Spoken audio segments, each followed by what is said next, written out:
موږ د چا لور خور او د چا مور پلار ته سپک نه ګورو، موږ خپله خور لرو هم مور لرو هم پلار لرو. او لاسو کې تسبیح جب کې مسواک په سر خولۍ پټکې، موږ خپل تهذیب خپل روایات او خپل اتوار لرو. موږ خو حاضره د موسی د لښکر خلک یو، موږ په سیندونو کې هم بیله بیله لار لرو. السلام علیکم مرګرو، عادل نیاز ما حاضر ما سراسر او چرته راغلی ما تاسو ته پته ده تغبې تحصیل دی او د تغبې ډېر زوړ او تاریخي کلی دی، گنجی کلی، هلته راغلی ما. او شوکت خان دی چې دا زما د والد صاحب د پیپل پارټۍ ملګری دی، ډېر وخت نه موږ سره تعلق دی. ته حاضر دی موږ سره او بالکل یو تپوسونه به ترې کوو چې دا خو پیله تپوس شاعري به هم ترې اورو، خو پیله تپوس کوو چې یاره تاسو په کم عمر کې دا شاعري شروع کړه، لیکل هم شروع کړل یا که نه لیکلی به هم نه، او صرف پیله شعر هم کله لیکلی او لکه څنګه مړه کې دا دغه رالی جی پیله شعر خو چې دی ما ډېر په وړوکوالي لیکلی و، تقریبا څه د 6 کالو عمر کې. خو بیا لکه زه په دې داسې نه پوهېدم چې لکه دا داسې شعر او دا داسې خلک لیکي او دا داسې که نه دې داسې حساب کتاب وي. خو بیا داسې تقریبا داسې 4-5 کاله مخکې نو چې په دې باندې لږ شانتې پوه شوم، نو دغه باقاعده لیکل مې بیا شروع کړل. چې نو ستاسو څه خیال دی باقاعده تاسو به دې له د شاعرۍ له د پښتو ژبې له لکه څنګه طریقې ستاسو اوس مخکې مستقبل لپاره څه ده، او ستاسو تعلیم په حواله څه پوزیشن دی، تاسو څه کې سبق وایئ، اوس مخکې هم څه ارادې دي؟ تعلیم په حواله فرض به زه ویم چې اوس زما د کوم 12 امتحان دی هغه وشو، اوس کوم د ډاکټرۍ سبق دی که نه MBBS دپاره کوم MD-کیټ ټیسټ دی د هغې تیاری چې دی اوس روان دی، نو هغه اوس زه کوم جي. او نو دې نه مخکې تاسو په سوشل میډیا باندې څه کنټینټ یا څه خپله شاعري چې ته ورکړی وه په خپله اړۍ نه، که نه داسې څه انټرویو پراپر نه وه شوې، که دا ابوز د یوسف جان صاحب راغلی و ستاسو یو انټرویو موږ وکتله او ما ته د کاکا رنګ هم ټلیفون هم کړی و تاسو راشئ. نو په ورځ مصروف عمران نو څنګه دا پراپر تاسو پیل ځل دغه انټرویو ورکړی که څنګه، که نه مخکې تاسو چا دا ورکړی و؟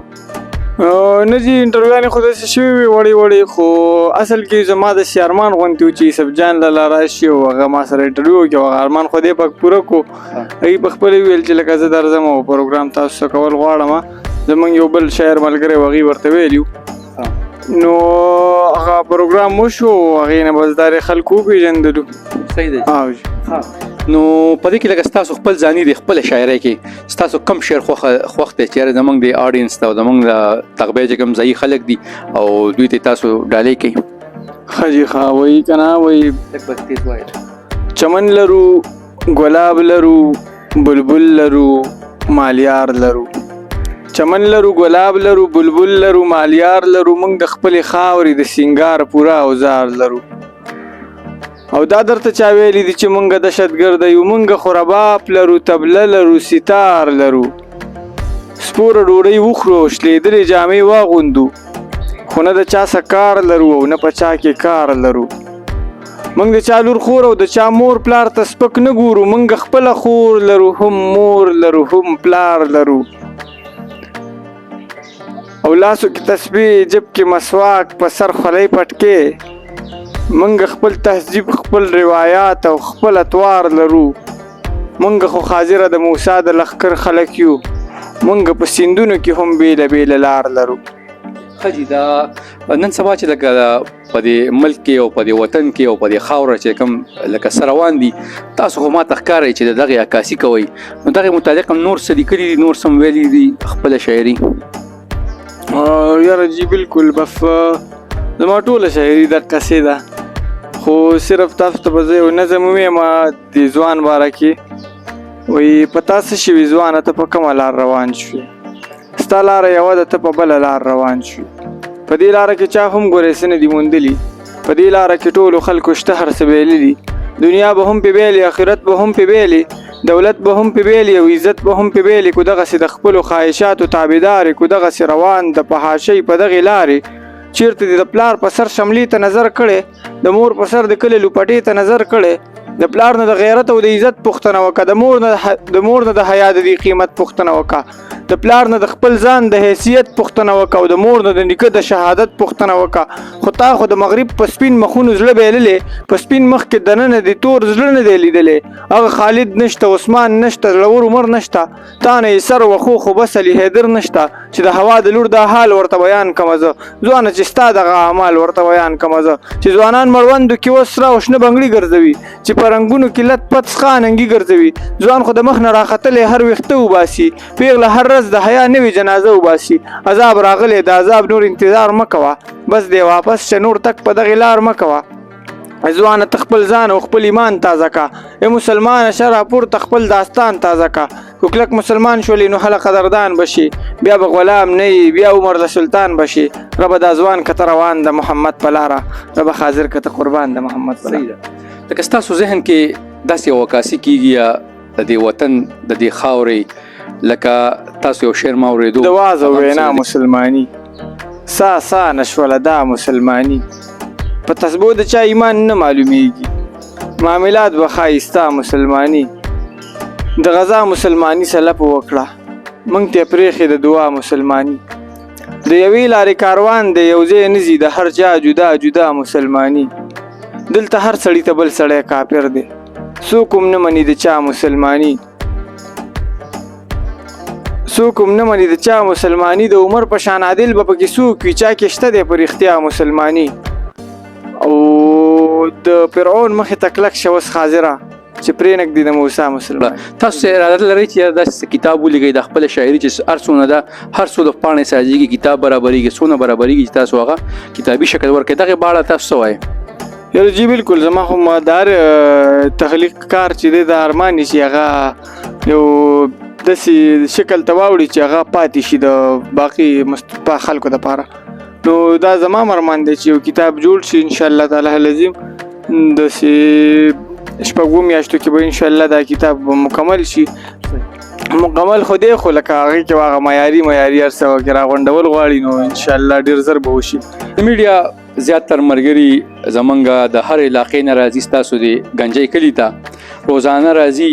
نو په دغه حواله تاسو ما ته وختي مې ویل چې یاره زه به دا ټیسټ کوم دی، زما MDK ټیسټ را روان دی، زیاتر دغې د وخت وباسم. او بل تاسو ته د مشاعرې هم چا څه وینا کړې ده، خو تاسو ورته ویلي دي چې یاره زه به خپله سټډي کنټینیو کوم، چې زما یو د MDK ټیسټ MBBS را روان دی. نو په دغه اړه تاسو سوشل میډیا والو ته څه پیغام لرئ؟ جی زه خو د هغوی ډېره شکریا ادا کوم چې هغې موږ له د زما د کلي دپاره، زما د کوم خاندان دپاره ډېره د فخر خبره ده چې هغې دومره راځي، او زما دپاره هم د فخر خبره ده چې هغې موږ له راځي او موږ سره خبرې اترې کول غواړي. زه د هغوی مینې ته سلام کوم.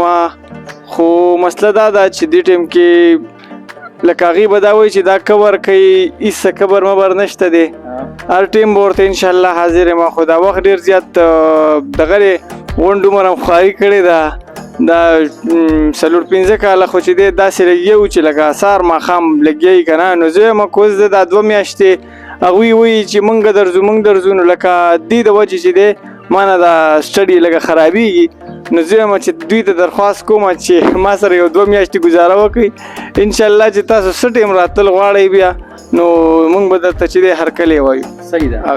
او داسې ستاسو اوس تاسو نوی کلام داسې یو میاشت نیمه مخکې لیکلی او ستاسو ډېر زیات خوښ نو چې هغه راته ووایې؟